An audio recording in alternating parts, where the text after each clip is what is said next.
Baik, perkenalkan nama saya Gilbert Ingon Immanuel Sumeremare. Saya merupakan salah satu mahasiswa Fakultas Hukum Universitas Bengkulu dengan NPM B1A 022402. Di sini saya akan menjelaskan sedikit materi dari mata kuliah Hukum Pidana Internasional. Saya di sini akan menjelaskan berupa materi yang bersumber dari buku Dr. Diajeng Wulan Kristianti, SH LLM. Nah, di sini saya akan menjelaskan salah satu materi yang bersumber dari bab 2 buku ini yang berjudulkan Konsep Kejahatan Internasional Inti. Nah, baik, sekarang saya akan mulai menjelaskan konsep kejahatan internasional inti. Kriminalisasi diartikan sebagai suatu proses yang memperlihatkan perilaku yang semula tidak dianggap sebagai peristiwa pidana, tetapi kemudian digolongkan sebagai tindak pidana yang biasanya disahkan dalam suatu undang-undang. Alasan atau syarat suatu tindakan dikriminalisasi bukan sekedar karena tindakan tersebut dilarang atau dalam hukum nasional suatu negara, namun tindakan tersebut harus bisa diancam dengan berupa sanksi pidana bagi pelakunya. Inilah yang menjadi alasan mengapa pada tingkat internasional pengkriminalisasian tindakan yang dilakukan oleh individu baru mulai berkembang pada era 90-an. Sebelum era tersebut, aturan hukum internasional berkenan dengan tindak pidana tertentu yang masih menekankan pada kerjasama antar negara untuk mencegah dan menghukum jenis tindak pidana tertentu. Dari penjelasan materi tadi, ada definisi dan batasan kejahatan internasional inti. Pada awal abad 20, masyarakat internasional mulai mengakui bahwa terdapat jenis-jenis tindak pidana tertentu yang hanya bisa dicegah melalui kerjasama internasional antara negara, sehingga pengaturannya dituangkan ke dalam suatu perjanjian multilateral. Kejahatan tersebut dilakukan oleh sekelompok orang hingga organ negara yang mencakup kejahatan pemalsuan mata uang hingga perbudakan, bahkan genosida.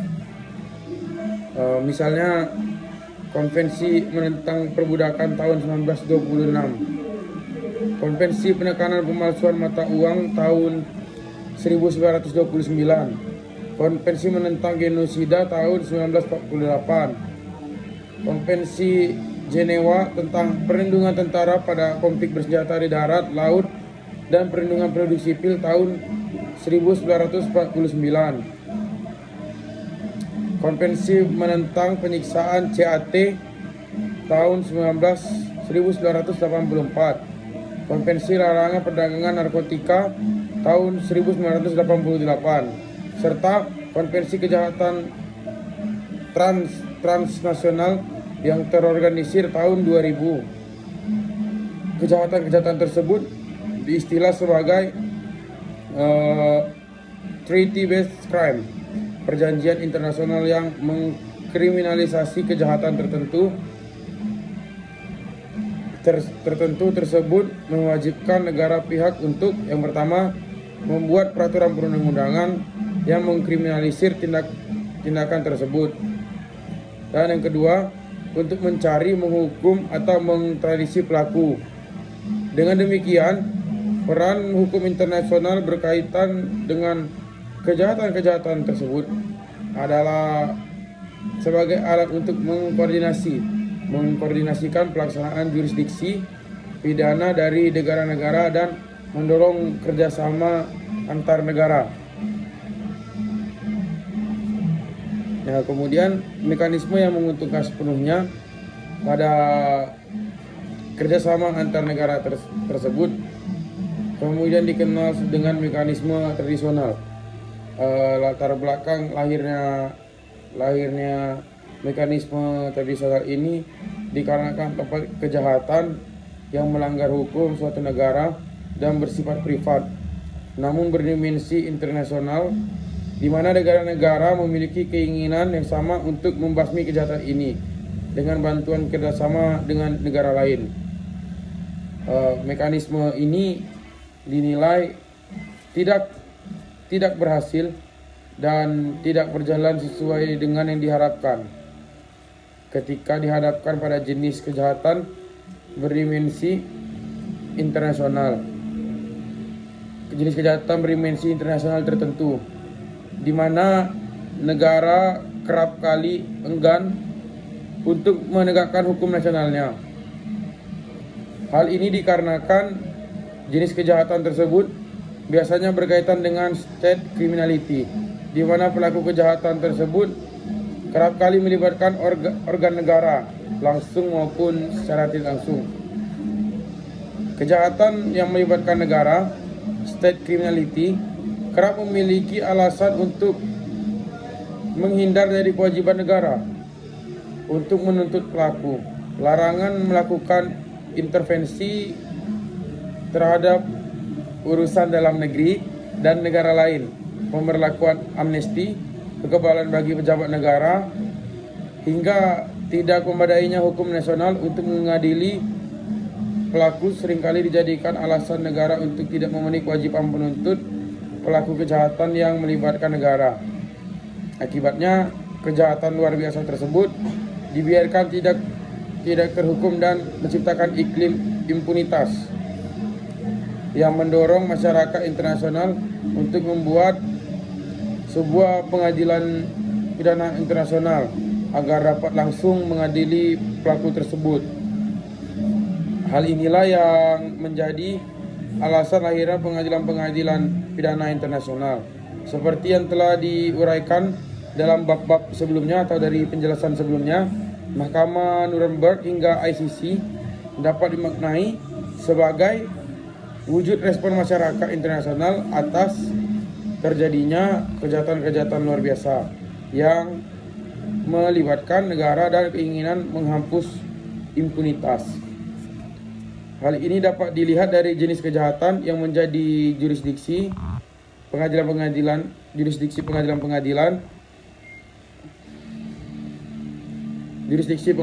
tersebut yang kurang lebih aman, kurang lebih sama. Ini kejahatan perang, kejahatan terhadap kemanusiaan, genosida, dan kejahatan agresi, meskipun istilah yang digunakan berbeda-beda. Mahkamah Nuremberg dan Tokyo menggunakan istilah serious violations, dan ICC menggunakan istilah the most serious crimes. Hingga saat ini Statuta Roma sebagai dasar pendirian ICC masih merupakan satu-satunya perjanjian multilateral yang paling komprehensif mengatur jenis-jenis kejahatan yang dikategorikan sebagai kejahatan internasional tersebut. Meskipun hal ini tidak serta-merta mengartikan bahwa kejahatan internasional hanya terbatas pada apa yang diatur dalam pasal 5 Statuta Roma. Definisi serta batasan dari kejahatan-kejahatan tersebut pada akhirnya turut mengalami perkembangan berdasarkan pengadilan-pengadilan pidana internasional. Kejahatan-kejahatan tersebut juga dikenal dengan istilah tributary crimes karena merupakan jurisdiksi dari pengadilan pidana internasional. Beberapa sarjana menyebutnya bahwa istilah pure international crimes atau kejahatan internasional murni atau core international crimes dalam kurung kejahatan internasional inti.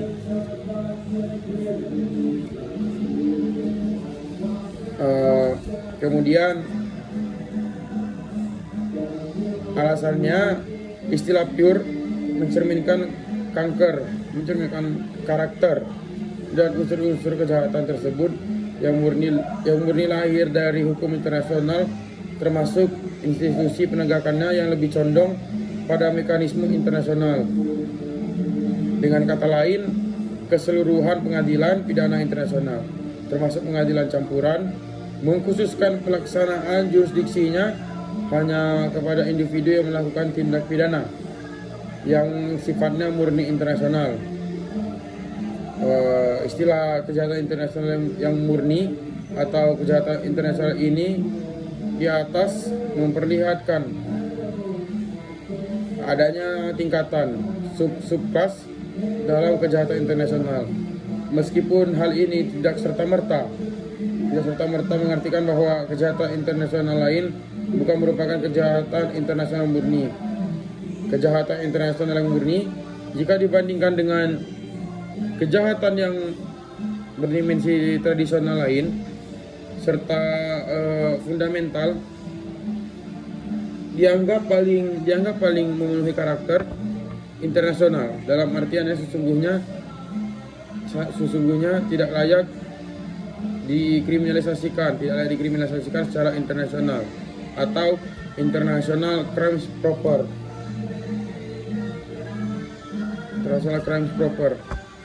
Sayangnya hingga saat ini tidak ada satupun perjanjian internasional. Sayangnya hingga saat ini tidak ada satu perjanjian internasional pun yang mampu memberikan definisi dan batasan kesejahteraan internasional yang komprehensif dan diterima secara universal. Instrumen hukum pidana internasional yang saat ini ada hanya mampu memberikan definisi dan unsur-unsur dari setiap kejahatan tanpa berhasil membuat definisi dan batasan dari kejahatan internasional itu sendiri. Upaya untuk membuat definisi yang komprehensif suatu kejadian dikategorikan sebagai kejahatan internasional. Permasalahannya, penentuan batasan kejahatan internasional melahirkan dua pendekatan, baik hukum maupun filsafat. Pendekatan hukum mendasarkan pada praktik pengadilan pidana internasional dalam menentukan batasan kejahatan internasional yang kemudian dikenal dengan pendekatan deskriptif.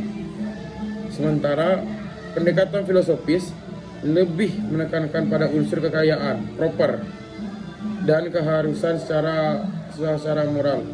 Suatu kejahatan untuk diskriminalisasi secara internasional yang kemudian dikenal dengan pendekatan normatif. Kenyataannya kedua pendekatan tersebut sulit dipisahkan karena hukum pidana internasional akhirnya menginterpretasi batasan dari kejahatan internasional tersebut berdasarkan praktik pengadilan pidana internasional disertai dengan justifikasi bahwa kejahatan tersebut layak menjadi objek dari hukum pidana internasional.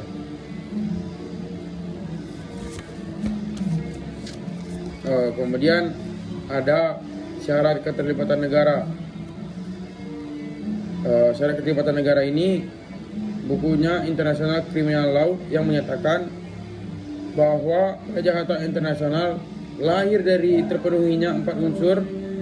Yang pertama, adanya pelanggaran terhadap aturan dari hukum kebiasaan internasional yang lahir atau diakui oleh perjanjian internasional.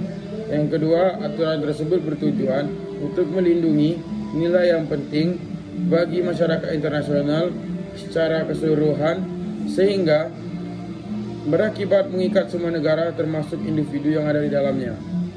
Yang ketiga, adanya kepentingan universal dalam upaya pemberantasan kejahatan tersebut. Dasar terjadinya kejahatan tersebut cukup menjadi dasar semua negara untuk menuntut pelaku.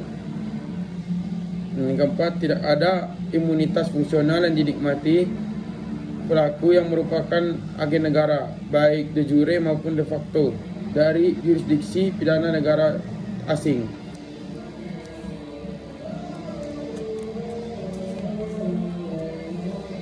Yang kedua, tindak pidana dalam hukum nasional dan hukum internasional. Salah satu yang menjadi pernyataan berkaitan dengan batasan kejahatan internasional inti adalah mengenai keharusan bahwa tindakan tersebut merupakan tindak pidana yang dikriminalisir dalam hukum nasional dan hukum internasional. Misalnya, berdasarkan hukum internasional, tindakan tersebut merupakan pelanggaran terhadap nilai universal yang tercermin baik dalam perjanjian internasional maupun hukum kebiasaan internasional. Berdasarkan hukum nasional, tindakan tersebut melanggar hukum pidananya.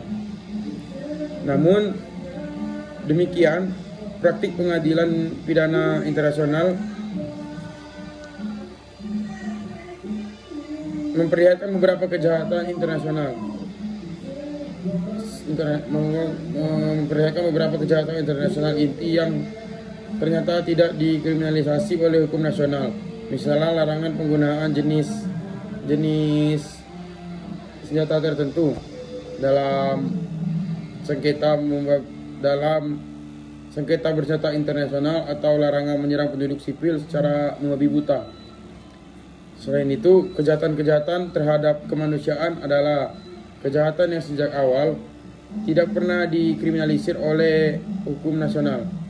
Kejahatan itu pertama kali diciptakan oleh Mahkamah Nuremberg, sehingga pengkriminalisirannya langsung oleh hukum internasional.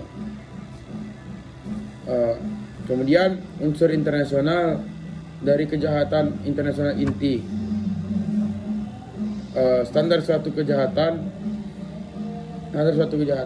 agar layak dikriminalisasi secara internasional, selain dapat dilihat dari unsurnya adanya keterlibatan negara, juga dapat dilihat dari adanya internasional yang menjadikannya luar biasa dan dianggap melanggar nilai-nilai universal. Contoh yang pertama ada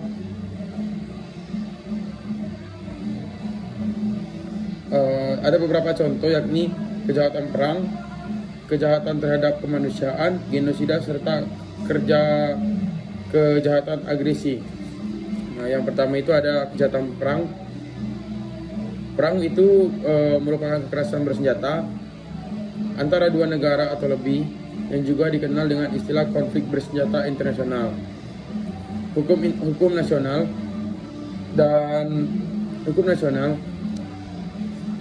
dan hukum militer negara-negara sejak abad ke-18 itu sudah banyak mengatur mengenai hak pihak peserta konflik bersenjata untuk mengadili tentaranya sendiri yang telah melakukan pelanggaran hukum perang. Sementara itu, bagi kejahatan perang yang dilakukan oleh tentara musuh, kewenangan pihak peserta konflik bersenjata untuk mengadili hanya terbatas pada saat perang terjadi di wilayahnya atau di wilayah kependudukan. Perjanjian damai Versailles tahun 1919 adalah aturan hukum internasional pertama yang secara tegas mengakui hak pihak peserta konflik bersenjata untuk mengadili individu yang berasal dari negara musuh yang melakukan pelanggaran terhadap hukum dan kebiasaan perang. Selain jatuhnya kejahatan perang diatur dalam Konvensi Jenewa tahun 1949 dan protokol tambahannya tahun 1977. Tidak semua pelanggaran yang terjadi pada saat konflik bersenjata dikategorikan sebagai kejahatan perang. Konvensi Jenewa menggunakan istilah grave breaches atau pelanggaran berat untuk mendefinisikan kejahatan perang. Kemudian ada pelanggaran perang tersebut melahirkan pertanggungjawaban pidana individu bagi pelaku. Unsur-unsur tersebut sekaligus memperlihatkan bahwa ada batasan tertentu yang harus dipenuhi agar suatu pelanggaran dalam konflik bersenjata dapat dikategorikan sebagai kejahatan perang. Dengan kata lain, fakta bahwa seseorang tentara mencuri sepotong roti, maka dari penduduk sipil saat situasinya sengketa bersenjata tidak cukup menjadikan tentara tersebut dianggap melakukan kejahatan perang karena tidak terpenuhinya unsur serius. Yang kedua, ada kejahatan terhadap kemanusiaan. Berbeda halnya dengan kejahatan perang, kejahatan terhadap kemanusiaan tidak lahir dari hukum pidana nasional negara. Namun sejak awal dikriminalisasi secara langsung oleh hukum internasional. Statuta Roma International Military Tribunal atau London Charter tahun 1945 sebagai dasar pendirian Mahkamah Nuremberg.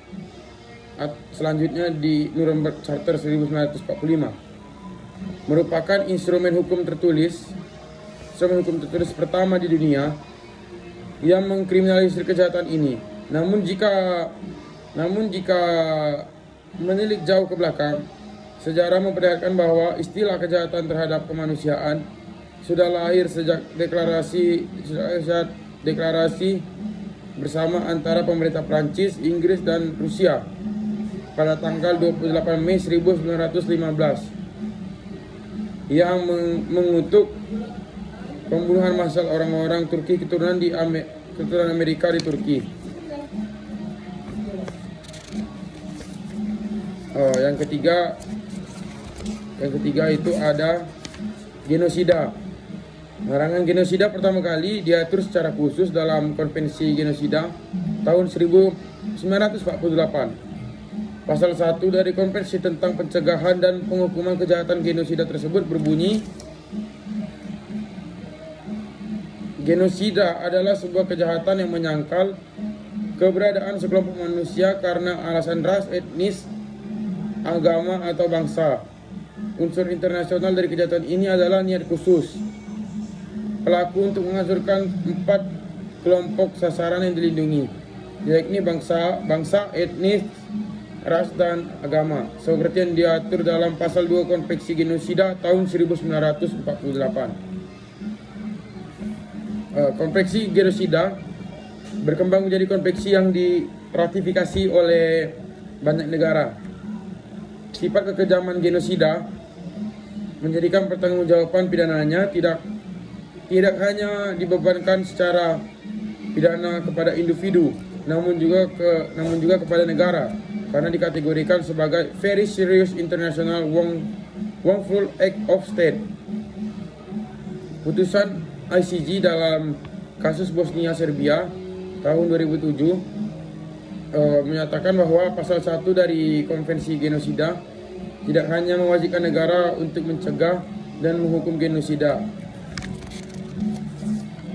Kemudian selanjutnya ada kejahatan agresi.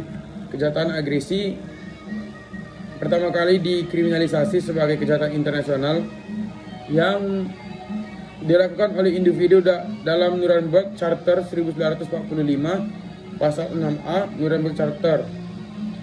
Pasal tersebut diterima secara luas oleh masyarakat internasional, ditandai dengan diadopsinya resolusi Majelis Umum tahun 1946 yang menegaskan tentang prinsip hukum internasional yang diakui oleh Charter dari Mahkamah Nuremberg dan putusan-putusannya.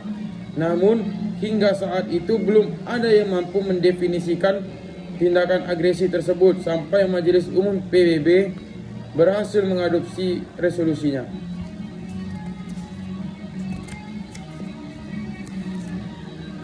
Resolusi ini menyatakan bahwa Dewan Keamanan DK PBB berhak menentukan apa tindakan lain di luar definisi tersebut.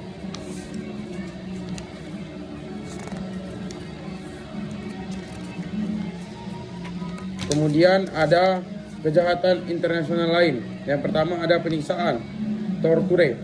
Beberapa literatur HPI juga membahas mengenai beberapa kejahatan lain yang juga dikenal sebagai kejahatan internasional, namun tidak masuk dalam jurisdiksi pengadilan-pengadilan internasional.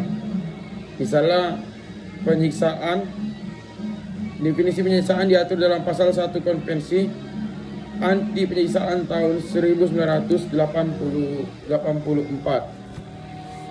Penyiksaan dianggap sebagai kejahatan internasional karena mensyaratkan adanya keterlibatan negara untuk memenuhi unsur kejahatan ini.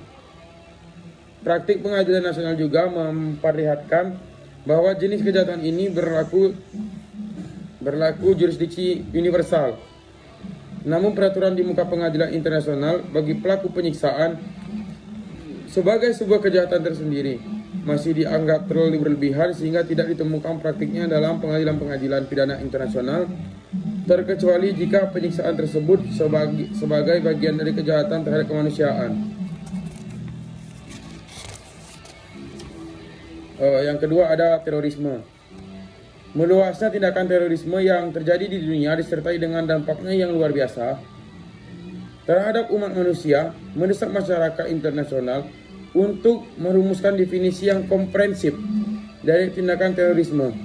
Hingga saat ini memang belum ada definisi baku dari terorisme yang diterima secara universal dan dituangkan dalam suatu konvensi internasional. Hal ini menjadi kendala umum dari perumusan definisi adalah berkenan dengan penataan apakah pejuang kemerdekaan yang melawan penjajah di negaranya dapat dianggap sebagai teroris. Mereka yang dianggap teroris oleh satu pihak bisa jadi merupakan pejuang kemerdekaan orang lain. Menurut Schabas, terorisme lebih tepat dianggap sebagai sebuah motif dibandingkan dengan sebuah unsur fisik atau mental dari suatu kejahatan. Terorisme bukan merupakan bagian dari definisi sebuah kejahatan.